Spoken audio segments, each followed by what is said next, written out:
अर्जुन और गौतम बातें कर रहे थे और ऑफिस में सभी शांति के साथ उनकी बातचीत सुन रहे थे। अर्जुन ने पहले उसे वीर के बारे में बताया, उसके बाद राज और साक्षी के। अर्जुन ने उसे अपनी पोजीशन का सही यूज करने के लिए भी कहा। हाँ हाँ ठीक है, अब तू मिस्टर किंग की तरह बात मत कर, वो भी हम सबको हमेशा यही बोलते हैं। गौतम ने थोड़ा मजाकिया लहजे में कहा और आगे बोला, वो सब छोड़ और मेरे दूसरे सवाल का जवाब दे। कुछ दिन पहले हम लीडर्स और कमांडर्स एक मिशन के लिए साथ बाहर गए थे। तब कार्तिक ने ऐसे ही अचानक तेरी बात बीच में ला दी। उसके बाद पता चला कि हम तीन और गीता के अलावा बाकी कमांडर्स भी तुझे जानते हैं। आखिर वो तुझे कैसे जानते हैं?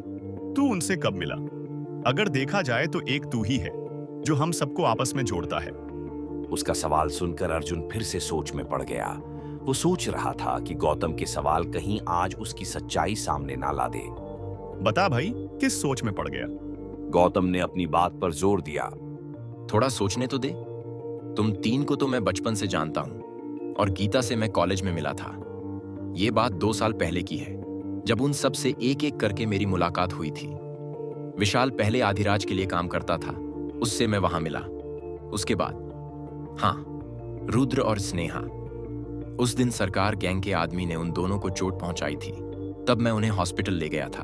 वहीं पता चला कि वो भी दिल्ली यूनिवर्सिटी में थे। आखिर में जानवी। मैंने बताया था कि दिल्ली में तब एक बॉम्ब ब्लास्ट हुआ था। उसी समय मैं जानवी से मिला था। वो वहां सबकी मदद कर रही थी। अर्जुन ने एक एक करके सबके बारे में बताया। सही कहा, उन सब ने भी ऐसा ही कुछ बताया था। वैसे तू भी टीम एक्स ज्वाइन क्यों नहीं कर लेता? हम सब में सबसे ज्यादा दिमाग तेरे ही पास है। तू कहे तो मैं तुझे सीधा कमांडर बना देता हूं, या फिर तू मेरी जगह लीडर बन जा। मिस्टर किंग को मैं बोल दूंगा, वो कभी कभी हमारी बात भी मान लेते हैं। गौतम ने उससे अपनी बात मनवाने की कोशिश की। नहीं, रहने दे। फिलहाल मैं जो कर रहा हूं बस उसी पर फोकस करना चाहता हूं। अर्जुन ने उसकी बात टाल दी। अच्छा सुन, मिलते हैं ना कभी हम सब। तू किसी काव्या की बात कर रहा था, उसे भी ले आना।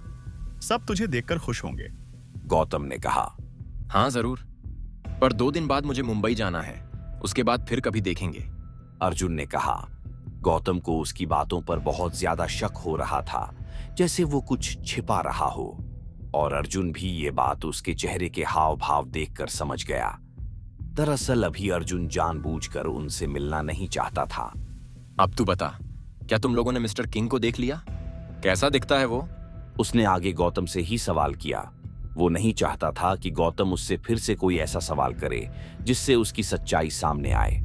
यार ये क्या तरीका हुआ तेरा बात करने का? वो हमें पूरी रिस्पेक्ट देते हैं। और वैसे नहीं, हमने अभी तक उन्हें नहीं देखा। आजकल वो कुछ अलग ही बिजी हैं। कल भी हेडक्वार्टर में कुछ तो हुआ था। कल रात को किसी सरकार गैंग, और उसके बाद सुबह सुबह किसी वरदान के बारे में पता करने के लिए बोला है। गौतम ने कहा और आगे बोला। तू तो अपना ही आदमी है, मैं तुझे इस बारे में बता सकता हूँ। कुछ दिन पहले मिस्टर किंग किसी दूसरे प्लेनेट पर गए थे। वहां उन्होंने किसी खतरनाक एलियन को हराकर वहां के लोगों की मदद की थी।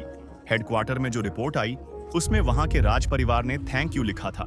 अर्जुन और गौतम की एक एक बातें पहले ही सबको हैरान कर रही थी, और अब तो मिस्टर किंग के किसी एलियन को हराने वाली बात ने उन्हें और एक्साइटेड कर दिया।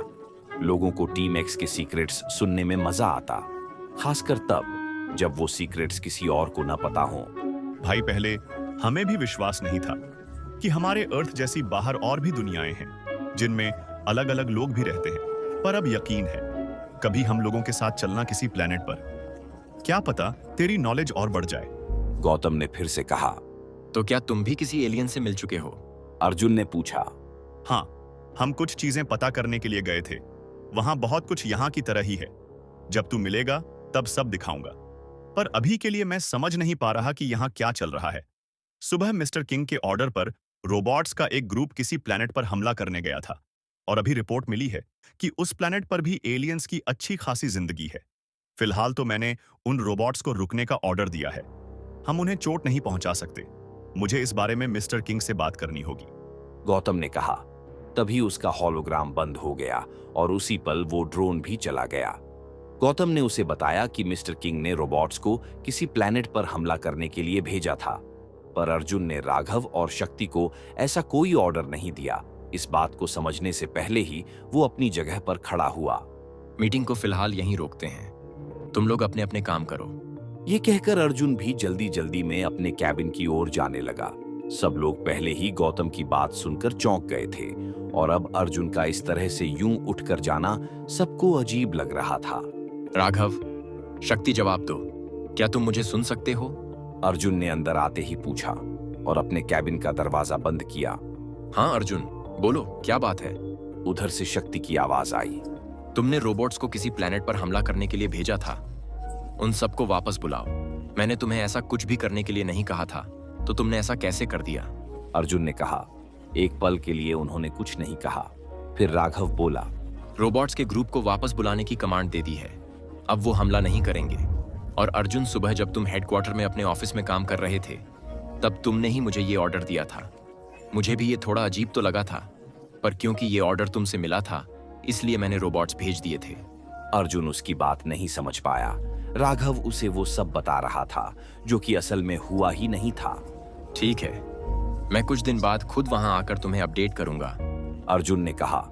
वो इतना तो समझ गया था कि उन दोनों के साथ कुछ ना कुछ गड़बड़ जरूर थी, पर इसमें उन दोनों की गलती नहीं थी। वो अर्जुन ही था जिसने उन पर ध्यान देना लगभग बंद ही कर दिया। मुझे पहले उस मीटिंग पर ध्यान देने की जरूरत है, उसके बाद ही मैं उन्हें संभाल पाऊंगा। अर्जुन ने अपने आप से कहा। तो उसने हमले को रोक दिया। सही है, कोई बात नहीं, अभी तो शुरुआत है। इसके बाद हमारे पास और भी मौके आएंगे उसका वो रोबोट अपना बनाने के लिए। दूर कहीं एक आदमी ने हंसते हुए अपने आसपास बैठे कुछ लोगों से कहा। शाम हो चुकी थी। अर्जुन अपने कैबिन से बाहर आया और शानू, नील और दक्ष से बोला, ठीक है, आज के लिए इतना काफी है। तुम तीनों मुंबई चलने से पहले ही अपनी प्रेजेंटेशन तैयार रखना। इतना कहकर वो वहां से निकल गया। कार चलाते समय उसे कुछ अच्छा महसूस नहीं हो रहा था। कुछ तो होने वाला है, पर मैं समझ नहीं पा रहा हूं कि क्या। उसने मन ही मन कहा। इधर आदिराज और रंजीत के लोगों ने उन्हें त्यागी और तिवारी ग्रुप की हर हरकत के बारे में बता दिया। जैसा अर्जुन ने कहा था, उन्होंने उन पर अपनी नजरें बनाई रखी थीं। रंजीत, मुझे तिवारी ग्रुप की कुछ खबर मिली है। वो किसी तरह के कॉन्ट्रैक्ट्स बना रहे हैं और देखकर लग रहा है कि वो इस काम में बहुत जल्दी कर रहे हैं। आदिराज ने कहा। वो और रंजीत फोन पर थे। बिल्कुल, त्यागी ग्रुप भी ऐसा ही कुछ कर रहा है। शायद ये दोनों ग्रुप साथ मिलकर काम करने के बारे में सोच रहे हैं। रंजीत ने भी कहा।